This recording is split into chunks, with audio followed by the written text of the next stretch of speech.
அல்லாஹ்வுடைய நல்லடியார்களே,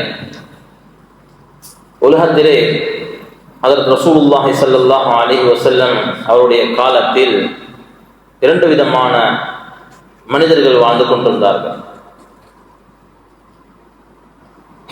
அந்த இரண்டு மனிதர்களும் வெளிப்பார்வைக்கு ஒரே தோற்றத்தை காட்டக்கூடியவர்களாக இருந்தார்கள்.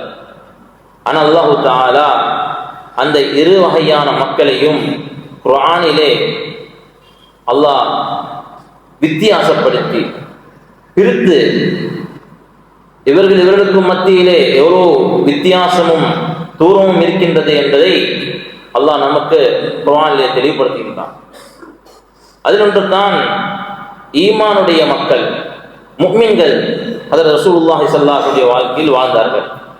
இதே போல் முனாஃபிகீன்களும் அந்த நபியுடைய காலத்திலே வாழ்ந்தார்கள். இந்த இரண்டு கூட்டத்தார்களும் நபியுடைய சபையில் இருப்பார்கள், நபியுடைய மஸ்ஜிதுக்கு வருவார்கள், நபியுடைய சேர்ந்து தொழுவார்கள், நல்ல அமல்களில் ஈடுபடுவார்கள், அல்லாஹ்வை திக்ர் செய்வார்கள், அல்லாஹ்வுடைய பாதையிலே பணங்களை செலவழித்து வெளியாகி செல்வார்கள், எல்லா நல்ல அமல்களையும் செய்வார்கள். ஆனால் இவர்கள் இருவருக்கு மத்தியிலே உள்ள வித்தியாசம் வெளிரங்கத்தில் விளங்க மாட்டாது. இது உள்ரங்கமாக மறைந்திருக்கக்கூடிய ஒரு விடயம். இந்த விடயத்தை அல்லாஹ் மாத்திரம்தான் நிறைந்திருப்பான்.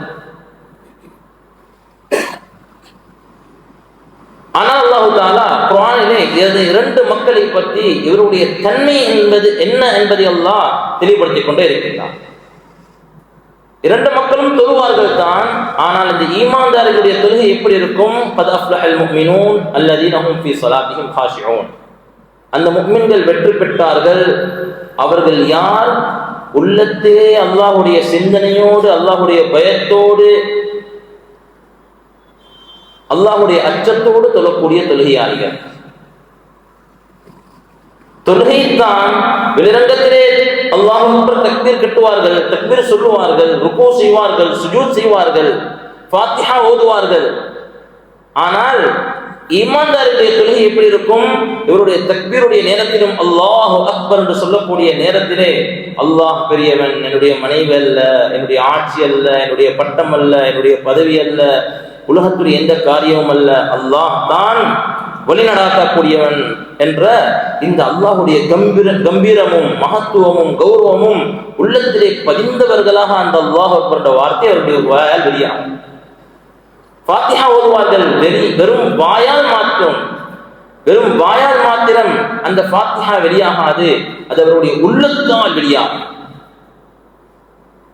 அல்ஹம்துலில்லாஹி ரப்பில் ஆலமீன் என்று சொல்லக்கூடிய நேரத்திலே யா அல்லாஹ் நீ தான் அல்லாஹ்வுக்கு புகழுக்குரியவர் என்ற இந்த உணர்வோடு அந்த ஃபாத்திஹாவை ஓதுவார்கள். ஹமிதனி அப்தி, என்னுடைய அப்து, என்னுடைய அடியான் என்னை புகழ்ந்து விட்டான் என்ற, அல்லாஹ் என்னோடு பேசுகின்றான், முனாஜாத் செய்கின்றான் என்ற இந்த சிந்தனையோடு அந்த ஈமான்தார்கள் தொழுவார்கள். இதே தொழுகையை தான் அந்த முனாஃபிகீன்களும் நவஞ்சர்களும் தொழுவார்கள். இதே தக்பீரை சொல்வார்கள், இதே போல் ருக்கு செய்வார்கள், இதே ஃபாத்திஹாவை ஓதுவார்கள். ஆனால் அவருடைய தொழுகை எப்படி இருக்கும்? அல்லதீன இதா காமு இல ஸலாத்தி காமு குஸாலா. தொழுகைக்காக நிற்பார்கள், ஆனால் தொழுகைக்காக நின்றால் சோம்பேறிகளாக நிற்பார்கள். வாயால் எதனை நான் சொல்லுகின்றேன் என்று தெரியாதவர்களுக்கு, ஏன் சொல்லுகின்றேன் என்பது தெரியாது, தொழுது முடிப்பார்கள் தான், எதனை நான் செய்தேன் என்பது அவர்களுக்கு தெரியாமல் தொழுவார்கள். இது முனாஃபிகீனுடைய தன்மை. ஃபவைலுல் லில் முஸல்லீன், அந்த தொழுகையாளர்களுக்கு கேடு தான். அல்லதீன ஹும் அன் ஸலாத்திஹிம் சாஹூன் அல்லதீன ஹும் யுராஊன், அந்த தொழுகையிலே அவர்கள் பொடுப்போக்காக தொழுவார்கள், மக்களுக்கு காட்டுவதற்காக வேண்டி தொழுவார்கள். வெளிரங்கம் ஒரே தொழுகை தான், ஆனால் உள்ளத்திலே உள்ள வித்தியாசம் இவரை முனாஃபிக்காக மாற்றிவிட்டது, இவரை ஈமான்தாரியாக முஃமினாக மாற்றிவிட்டது.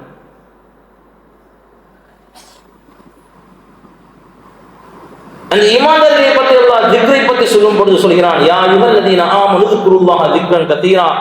ஈமான் உள்ளவங்களே, நீங்கள் அல்லாஹ்வை அதிகமாக திக்ர் செய்யுங்கள். இது மஸ்ஜிதுக்கு வந்து மாத்திரம் திக்ர் செய்யக்கூடியவர்கள் அல்ல. அவர்கள் 27 ரமதானிலே மாத்திரம் திக்ர் செய்யக்கூடியவர்கள் அல்ல.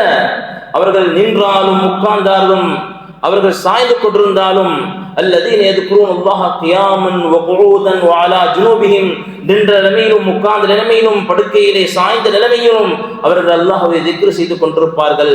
அல்லாஹ் அல்லாஹ் அல்லாஹ் என்ற வார்த்தையை நாவால் சொல்வது மட்டுமல்ல, வயதஃபக்கரூன ஃபீ ஹல்கிஸ் ஸமாவாதி வல் அர்த், அந்த வானம் பூமியுடைய படைப்புகளை பார்த்து அல்லாஹ்வுடைய சிந்தனையை இவர்கள் சிந்திப்பார்கள். இது ஈமான்தார்களுடைய தன்மை. இதே திக்ரை வாயால் திக்ர் செய்வார்கள் தான் அந்த முனாஃபிக்குகளும். அல்லாஹ் அந்த முனாஃபிக்குடைய திக்ர்களை பற்றி அல்லாஹ் குர்ஆனிலே பேசும் பொழுது வலா யذ்குரூனல்லாஹ இல்லா கலீலா, அவர்களும் திக்ர் செய்வார்கள் தான், கொஞ்சமாக அற்பமாகத்தான் அல்லாஹ்வை திக்ர் செய்வார்கள். சந்தர்ப்பம் கிடைத்தால் திக்ர் செய்வார்கள், மக்களுக்கு காட்டுவதற்கு திக்ர் செய்யக்கூடியவர் போல் காட்டுவதற்காக செய்வார்கள். இப்படி இந்த வெளிரங்கம் ரெண்டும் ஒன்றாக இருக்கும். உள்ளத்துடைய வித்தியாசம் இவரை முனாஃபிக்காக, இவரை ஈமான்தாரியாக மாற்றிவிட்டது. அந்த முனாஃபிக்குடைய தன்மை என்ன? இதா லகுல் லதீன ஆமனு காலு ஆமன்னா வைதா ஹலவு இலா ஷயாத்தீனிஹிம் காலு இன்னா மாக்கும். அவர்கள் ஈமான்தாரிகளுடன் நல்ல மக்களுடன் சேர்ந்து இருந்தால் அவர்கள் சொல்வார்கள், நானும் ஈமான்துள்ளவர் தான், நாங்களும் ஈமான்தாரிகள் தான், நாங்களும் ஒளி போன்றவர்கள் தான் என்று நல்ல மக்களோடு சேர்ந்து நல்லவர்களை போன்று நடிப்பார்கள். பாவமான ஷைத்தானுடைய காரியங்களின் பக்கம் அவர்கள் சென்று விட்டால் காலு இன்னா மாக்கும், நாங்கள் உங்களுடன் தான் இருக்கின்றோம் என்று அந்த பாவத்தை செய்யக்கூடியவர்களுடன் கெட்ட சூழலிலே சேர்ந்தவுடன் அவர்களும் கெட்டவர்களாக மாறிவிடுவார்கள். சந்தர்ப்பத்துக்கு ஏற்ற நடிப்பு இந்த முனாஃபிக்குடைய தன்மையாக இருந்தது. எனவே வாழ்க்கை என்பது வெறும் உடம்பால் வாழ்வதல்ல, எங்களுடைய மார்க்கம் என்பது வாயால் உள்ள ஒன்றல்ல, எங்களுடைய தொழுகை வெறும் உடம்பால் அசையக்கூடிய ஒன்றல்ல, எங்களுடைய குர்ஆன் வெறும் வாயால் ஓதக்கூடிய ஒன்றல்ல. இந்த ஒவ்வொரு செயலும் எங்களுடைய மார்க்கம் தீன் என்பது எங்களுடைய உள்ளத்தால் மதித்து செய்யக்கூடிய ஒன்று தான் நாம் ஏற்றுக்கொண்டிருக்கக்கூடிய இந்த இஸ்லாம், இந்த மார்க்கம். வெறும் ஜும்மாவுக்கு வந்துவிட்டால் தொழுதோம் கேட்டோம் பெய்தோம் என்றல்ல, இந்த ஜும்மாவுக்கு பின்னால் என்னுடைய உள்ளத்திலே ஒரு அசைவும் ஒரு மாற்றமும் ஒரு உற்சாகமும் தீன் பக்கம் உள்ள ஒரு தேற்றமும் எங்களுடைய உள்ளத்தில் மாற்றத்தை உண்டு பண்ண வேண்டும். ஒரு தொழுகைக்கு பின்னால் அடுத்த தொழுகை வரக்கூடிய நேரத்திலே இன்றைய ஜும்மாவுடைய தொழுகையை விட அசருடைய தொழுகை சிறப்புக்குரியதாக, ஈமான் நிறைந்ததாக, தக்வா நிறைந்ததாக, உணர்வுபூர்வமானதாக மாற வேண்டும். வெறும் உடம்பால் செய்வது அல்லாஹ்விடத்திலே எதிர்பார்க்கப்படக்கூடிய அல்ல. இஸ்லாத்தை உள்ளத்தால் மதித்து செய்யக்கூடியவர்களாக மாற வேண்டும். ஒரு அமலை செய்யும் பொழுது அதனுடைய மதிப்பு உள்ளத்தில் இருக்க வேண்டும். எனவே தான் ஜும்ஆவுக்கு வரக்கூடியவர்களுக்கும் பார்த்து இந்த ஹதீஸிலே சொல்லப்பட்டிருக்கிறது, யார் நேர காலத்தோடு இந்த ஜும்ஆவுக்கு வருவார்களோ ஒட்டகம் குர்பான் கொடுத்த நன்மை, அதுக்கு பின்னால் வரக்கூடியவருக்கு மாடு குர்பான் கொடுத்த நன்மை, அதுக்கு பின்னால் ஆடு, அதுக்கு பின்னால் கோழி, அதுக்கு பின்னால் முட்டை குர்பான் கொடுத்த நன்மை. ஏன் இவ்வளவு பெரிய நன்மைகள் கொடுக்கப்படுகிறது? யாருடைய உள்ளத்திலே மதிப்பு கூடுகின்றதோ மதிப்புக்கு ஏற்றவாறு அவர்களுடைய அந்தஸ்துகளும் நன்மைகளும் அல்லாஹ்வுடைய நெருக்கமும் அதிகமாக மாறுகிறது. உள்ளத்தால் மதிப்பு இந்த அளவுக்கு இருக்கிறோம். ஒரு கல்யாணம் என்றால் எவ்வளோ நேரத்தோட தயாராகுவாரு, ஒரு பயணம் போறதா முக்கியமான பயணம் என்றால் அதற்கு எவ்வளவு நேரத்தோட தயாராகுவாரு. ஏன் இந்த ஜும்மாவுக்கு எங்களுக்கு நேர காலத்தோடு தயாராக முடியாது?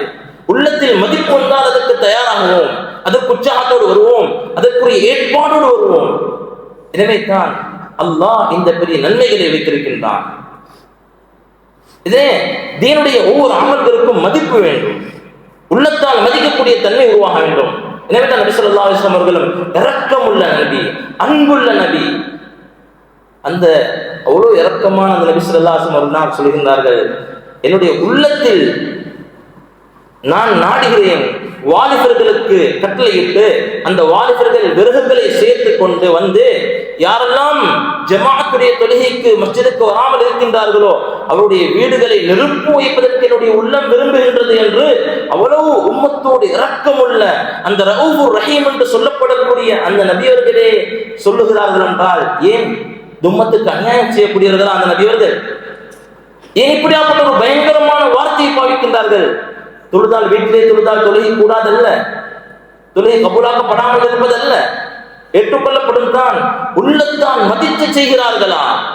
உள்ளத்திலே மதிப்பு வேண்டும். நான் அசருடைய தொழுகையை தொழ போகின்றேன், நான் சுபஹுடைய தொழுகை தொழ போகின்றேன், மஸ்ஜிதை நாடி தேடி வர வேண்டும், இதில் அந்த பெரிய நன்மைகளை அடைய வேண்டும் என்ற இந்த மதிப்பை அல்லாஹ் எதிர்பார்க்கின்றான். மதிப்பு இல்லாமல் செய்யும் பொழுது அது அல்லாஹ்விடத்திலே பொறுமதி குறைந்ததாக, அந்தஸ்து குறைந்ததாக மாறுகிறது. எனவே தான் கொஞ்ச நாளைகளுக்கு முன்னால் நாங்கள் குர்பான் கொடுத்தோம், ஆடு மாடு ஒட்டகங்கள் குர்பான் கொடுத்தோம். இந்த குர்பானுக்கு என்ன சட்டம் சொல்லப்படுகிறது? ஒரு மாடு தான் கொடுக்கின்றோம், அந்த மாடையை குர்பான் கொடுத்து இறைச்சித்தான் சாப்பிட போறோம். என்ன சொல்லப்பட்டிருக்கு? கண் குருடானது குர்பான் கொடுக்கப்படக்கூடாது, காது வெட்டப்பட்டது குர்பான் கொடுக்கப்படக்கூடாது, கொம்பு உடைக்கப்பட்டது, நொன்றியானது, நொன்றியான மிருகம், பயங்கரமான நோயுள்ள மிருகம் குர்பான் கொடுக்கப்படக்கூடாது என்று எங்களுக்கு சரியா சொல்லியிருக்கின்றது. ஏன் யாராவது அந்த மாட்டுடைய கண்ணை சாப்பிடுகின்றோமா? காதை வெட்டி சாப்பிடுகின்றோமா? எல்லாம் வீசப்படக்கூடியதான். என்ன காரணம் கண் குருடாக இருக்கக்கூடாது, காது வெட்டப்படக்கூடாது? சாப்பிடக்கூடியது இறைச்சி தானே. இஸ்லாத்துடைய மதிப்பு இருக்க வேண்டும். மாட்டுக்குரிய கண்ணியம் அல்ல அது, அது மாட்டுக்குரிய கண்ணியம் அல்ல, மார்க்கத்துக்குரிய கண்ணியம். இந்த அளவுக்கு ஒரு குர்பானை கொடுக்கக்கூடிய நேரத்திலே என்னுடைய உள்ளத்தால் அந்த மார்க்கத்தை மதிக்கின்றோம் என்பதை அல்லாஹ் எதிர்பார்க்கின்றான். அந்த இறைச்சோ அந்த மாட்டுடைய இரத்தங்களோ அல்லாஹ்விடத்துல போய் சேருவதில்லை. உங்களுடைய உள்ளத்தில் எந்த அளவுக்கு மதிப்பும் தக்குவாவும் இறையச்சமும் அல்லாஹ்வுடைய சிந்தனையோடும் அந்த அமலை செய்கின்றீர்களோ இதுதான் அல்லாஹ்விடத்திலே போய் சேரக்கூடியது. எனவே உள்ளத்தை பரிசுத்தமானவர்களாக அமல்கையிலே வாழ்க்கையிலே கழிக்கக்கூடியவர்களாக நாம் மாற வேண்டும். உள்ளத்திலே எப்பொழுது ஒரு அமலுடைய மதிப்பு வருமோ அதை இன்பமாக செய்ய ஆரம்பிப்போம். சம்பாதிப்பது உள்ளத்திலே மதிப்பாக மாறிவிட்டது. வெயில் வந்தாலும் சம்பாதிக்க போகின்றோம், மழையாக இருந்தாலும் சம்பாதிக்க போகின்றோம், உள்நாட்டிலும் சம்பாதிக்கின்றோம், வெளிநாட்டிலும் சம்பாதிக்கின்றோம். எவ்வளவு பிரச்சனைகளுக்கு முன் கொடுத்து இதனை நாம் சம்பாதிக்கிறோம். பிரச்சனைக்கு மாட்ட அதுக்கு பின்னாலும் அந்த சம்பாத்தியத்தில் ஈடுபடுகின்றோம். ஆனால் தொழுகைக்கு ஒரு நாள் வரும் பொழுது ஏதோ பிரச்சனை ஏற்பட்டால் அன்றையோடு அவர்களுக்கு தொழுகையே இல்லாமல் போகின்றது. ஏன்? உள்ளத்திலே மதிப்பு இல்லாதனால் அதை செய்வதற்கு பாரமாக மாறுகின்றது. எனவே இதற்குத்தான் அல்லாஹ் குர்ஆனிலே பாவிக்கக்கூடிய வார்த்தை உள்ளத்துடைய நோய் என்று. உலகத்திலே நாம் ஒவ்வொருவரும் பல நோய்களுக்கு நாம் வைத்தியம் பார்க்கின்றோம். கண்ணுடைய நோய், காதுடைய நோய், உடம்புடைய நோய் என்று பல வைத்தியங்களுக்காக வேண்டி நாம் செலவழிக்கின்றோம். ஏன்? உடம்புடைய நோய். கண் குருடாக இருந்தால், கண்ணுடைய வருத்தம் ஏற்பட்டு விட்டால் கண்ணால் எதனை செய்ய வேண்டும் அதனை செய்யாமல் ஆகின்றோம். காதிலே ஒரு வருத்தம் நோய் ஏற்பட்டால் காதை எதற்கு பாவிக்க வேண்டுமோ அதற்கு பாவிக்க இயலாமல் ஆகின்றோம். காலில் ஒரு நோய் ஏற்பட்டால் காலால் பாவிக்க வேண்டியதற்கு பாவிக்க இயலாமல் ஆகின்றோம்.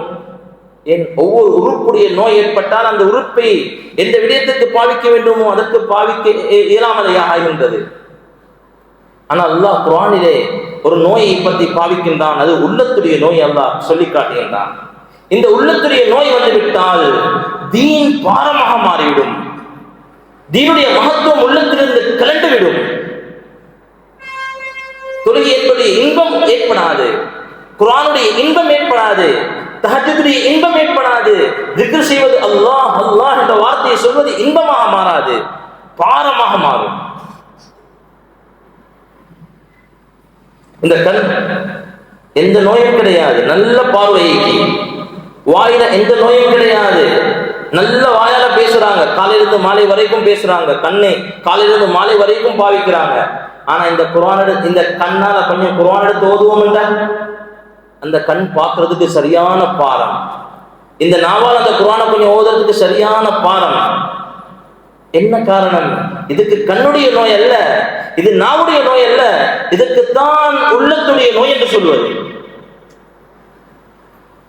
வெளியிலிருந்து அது வரைக்கும் எவ்வளவு போன பார்க்கிறாரு, என்னென்னத்தையோ பார்க்கிறாரு. ஆனா குர்ஆனை கொஞ்சம் பார்த்தாலே பெரிய பாரமாக மாறுது. என்னென்னமோ பேசுறாரு, தொழுகைக்கு பின்னால் உட்கார்ந்து சுப்ஹானல்லாஹ் அல்ஹம்துலில்லாஹ் அல்லாஹு அக்பர் என்றது பெரிய பாரமாகிக்கு. ஒரு நாளைக்கு பல தடவை இஸ்திக்ஃபார் செய்யறது பெரிய பாரமாகிக்கு. காலை மாலையில் உள்ள திக்ருகளை செய்யறது பெரிய பாரமாகிக்கு. ஏன்? இது வாயிலுள்ள நோய் அல்லது நாவுக்குள்ள நோய் அல்ல, இதுதான் உள்ளத்தில் ஏற்படக்கூடிய நோய். அஃபீ குலூபிஹிம் மரதுன் அமிர்தாபு, அவங்களுடைய உள்ளங்கள்ல நோயா அல்லது இந்த தீனை பத்தி அவங்களுக்கு சந்தேகமா? இதனால பாவங்கள் எப்ப அதிகமாக மாறுமோ, பாவத்துடைய சூழல், துன்யாவுடைய மோகம் உள்ளத்துல சேர சேர சேர இந்த உள்ளம் நோயுடையதாக மாறுகிறது. அந்த நோய் தான் உள்ளத்துல கரை ஏற்படுகின்றது. கல்லா பல் ரான அலா குலூபிஹிம் மா கானூ யக்ஸிபூன். அவருடைய உள்ளங்கள், அவங்களுடைய சம்பாதித்த ஒன்றின் காரணமாக உள்ளங்கள்ல கரை ஏற்பட்டு விட்டது. இந்த கரைகளை கலட்டோணும், இந்த கரைகளை அழுக்குகள் இல்லாமல் ஆக்கணும். இந்த அழுக்குகளை இல்லாமக்கிறதுக்கு தான் நாம் அதிகமாக அமல்களில் ஈடுபடுவோம். இந்த உள்ளத்தோட நோய் இது வயிற்றுல போய் சோமாக்கக்கூடிய ஒன்றல்ல. கண்ணுல சதை வளர்ந்துருச்சு, வெள்ளை வளர்ந்துருச்சு, ஒரு வயிற்றுல போயிட்டு அந்த கண்ணுள்ள வெள்ளைய சதையை ஓரமாக்கினா கண்ணுடைய நோய் இல்லாம போய்க்கிறோம். ஆனா உள்ளத்துடைய நோய், உள்ளத்துல அந்த ஷிர்க்குடைய, குஃப்ருடைய, துன்யாவுடைய, மோகத்துடைய சதை வளர்ந்துருச்சு உள்ளத்துல. அவருடைய இன்பத்தை காட்டுதில்ல, சொர்க்கத்துடைய இன்பத்தை காட்டுதில்ல, நரகத்துடைய பயங்கரத்தை காட்டுதில்ல. அந்த சஹாபாக்கள் என்ன சொன்னார்கள்? கன்னி அன்புது அன்புரு இலா அர்ஷிர் ரஹ்மான். அந்த ரஹ்மானுடைய அர்ஷ கண்ணால பார்க்கறது மாதிரி இருக்கின்றாங்க. எங்க கண்ணு? அதுதான் உள்ளத்துடைய கண். ஈமானுடைய கண்ணால பார்த்தார்கள். தக்வாவுடைய கண்ணால அல்லாஹ்வுடைய அர்ஷ பார்க்கறத போல இருந்துச்சு. கண்ணுக்கு முன்னால் உள்ளதெல்லாம் விளங்குது, அவருடைய இன்பம் விளங்குது இல்ல. எனவே தான் நபி ஸல்லல்லாஹு அலைஹி வஸல்லம் அவர்களும் இந்த நோயை இல்லாமல் ஆக்குறதுக்கு பல வழிகளை காட்டியிருக்கிறாங்க. அமல்கள்ல பாரமா, துன்யாவுடைய மோகமா, இதுக்கு தான் நபி ஒரு ஹதீஸ சொன்னாங்க. எப்படி உடம்பு இரும்புல கரை ஏற்படுதோ, இரும்புக்கு எப்படி கரை ஏற்படுதோ இதே மாதிரி உள்ளங்கள்லையும் கரை ஏற்படுது.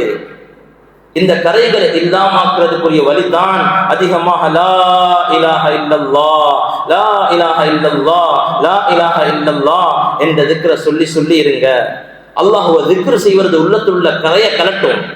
இது தொழுகைக்கு பின்னால் 33 திக்ர் மட்டுமல்ல, இது கடையிலையும் திக்ர் செய்யணும், வாகனத்திலையும் திக்ர் செய்யணும், வீட்டிலையும் திக்ர் செய்யணும், கல்யாண வீட்டிலையும் திக்ர் செய்யணும், மையத்து வீட்டிலையும் திக்ர் செய்யணும். இந்த திக்ர்கள் எங்களோட உள்ளத்துல கரையை கலட்டும். வீட்டுடைய சூழலை தீனுடைய சூழலாக மாற்றுறது கரையை கலட்டும். ஈமான மறுத்த ஆகப்பெரிய இஸ்லாத்துடைய விரோதி தான் உமர் ரலியல்லாஹு அன்ஹு. இந்த உமர் ரலியல்லாஹு அன்ஹு நபி உங்களை கொல்றதுக்காக போறாங்க. போற நேரத்துல ஒரு சஹாபி பார்த்தாரு, போற நேரம் போற நோக்கம் நல்ல இல்ல, இவருடைய வழியை திருப்பணும். எங்க போறீங்க? நான் நபியை கொல்ல போறேன். இல்ல ஒரு விட்ட விஷயத்த பாருங்க ஒருத்தர் சொல்றாரு. நபியுடைய அந்த உமர் ரலியல்லாஹு தன்னுடைய சகோதரருடைய வீட்டுக்கு வாராங்க. வந்து பார்த்தா அந்த சகோதரியும் தன்னுடைய மச்சானும் குர்ஆனை படிக்கிறாங்க. ஹப்பாப் ரலியல்லாஹு அன்ஹு படிச்சு கொடுக்குறாங்க. இதை கண்டோனே உமர் ஆத்திரம், தன்னுடைய சகோதரிக்கு அடிக்கிறாங்க, ரத்தம் வருது. கொஞ்ச நேரத்துக்கு பின்னால அந்த ஓதிக்கொண்டிருந்த அந்த குர்ஆன் கண்ணுடைய கண்ணுக்கு படுது, உமர் ரலியல்லாஹு அன்ஹு கண்ணுக்கு பார்வைக்கு படுது. அது என்ன அந்த பிரதியை கொஞ்சம் தாவே என்று கேட்கிறாங்க. அந்த உமர் ரலியல்லாஹு அன்ஹுடைய சகோதரி ஃபாத்திமா மறுக்கிறா, நீ அசுத்தமானவன். குளிச்சுட்டு வராங்க, இந்த குர்ஆன் எடுக்கிறாங்க. தாஹா மா அன்ஸல்னா அலைக்கல் குர்ஆன லிதஷ்கா இல்லா தذ்கிரத்தல் லிமன் யக்ஷா தன்ஸீலன் மிம்மன் خلقல் அல்லாஹ் வஸ்ஸமாவாத்தில் உலா என்ற குர்ஆனுடைய ஆயத்துகள் ஓதுறாங்க. அல்லாஹ் உள்ளத்துள்ள கரையை கலட்டிட்டான், ஈமான்ட பிரகாசத்தை போட்டான். நேரா நபி ஸல்லல்லாஹு அலைஹி வஸல்லம் போறாங்க. அஷ்ஹது அல்லா இலாஹ இல்லல்லாஹ் வ அஷ்ஹது அன்னக ரசூலுல்லாஹ் என்று இஸ்லாத்துக்கு வராங்க. உள்ளத்துள்ள கரையை கலட்டது குர்ஆன். வீட்டுல நடக்கக்கூடிய குர்ஆனுடைய ஹல்கா, மனைவியும் கணவனும் பிள்ளைகளும் சேர்ந்து குர்ஆனை ஓதுறது அந்த உள்ளத்தை பரிசுத்தமாக்கும், உள்ளத்துல நோய் இல்லாமக்கும். மஸ்ஜிதுடைய மாஹோல்ல வந்து மஸ்ஜிதுல இருந்து அமல்கள்ல ஈடுபடுறது உள்ளத்துள்ள கரையை இல்லாமக்கும், உள்ளத்துல நோய் இல்லாமக்கும். ஒரு காஃபிர் மஸ்ஜிதுல சிறை பிடிக்கப்பட்டு மஸ்ஜிதுடைய தூண்ல கட்டப்பட்டிருக்கிறார். நபியுடைய மஸ்ஜிதுல துமாமத் இப்னு உஸ்மான் என்று சொல்லக்கூடிய ஒரு காஃபிர் 3 நாளைகளுக்கு பின்னால் அவருடைய கயிறு அவிக்கப்படுகிறது. அவரு பள்ளிக்கு வெளியே போறாரு, குளிச்சுட்டு வாராரு. அஷ்ஹது அல்லா இலாஹ இல்லல்லாஹ் வ அஷ்ஹது அன்ன முஹம்மது ரசூலுல்லாஹ் இஸ்லாத்துக்கு வராரு. என்ன இந்த கரையை இல்லாமக்கிச்சு? உள்ளத்துள்ள கரைய மஸ்ஜிதுல இருந்து அந்த சூழல் அவருடைய உள்ளத்துல அந்த நோயை இல்லாமலாக்குது, ஈமானுடைய உணர்வை கொண்டு வருது. எனவே நாங்களும் உள்ளத்துல அமலுடைய இன்பம் வரணுமா? மஸ்ஜிதுக்கு நேரத்தை கொடுக்கணும். தொழுகைக்கு மட்டும் மஸ்ஜிதுக்கு வாரதில்லை, இன்மை படிக்கணும், தொழுகையை படிக்கணும், உதுவை பத்தி படிக்கணும். மார்க்கம் என்ன, என்னுடைய குடும்ப வாழ்க்கையுடைய மார்க்கம் என்ன, வியாபாரத்துடைய மார்க்கம் என்ன, என்னுடைய தனிப்பட்ட வாழ்க்கையுடைய மார்க்கம் என்ன என்றது மஸ்ஜிதில் இருந்து படிக்கணும். வீட்டிலேயே மாஹோல தீனுடைய மாஹோலாக மாற்றணும். ஈமானுடைய ஹல்காக்களை உருவாக்கணும், இல்முடைய ஹல்காக்களை உருவாக்கணும்.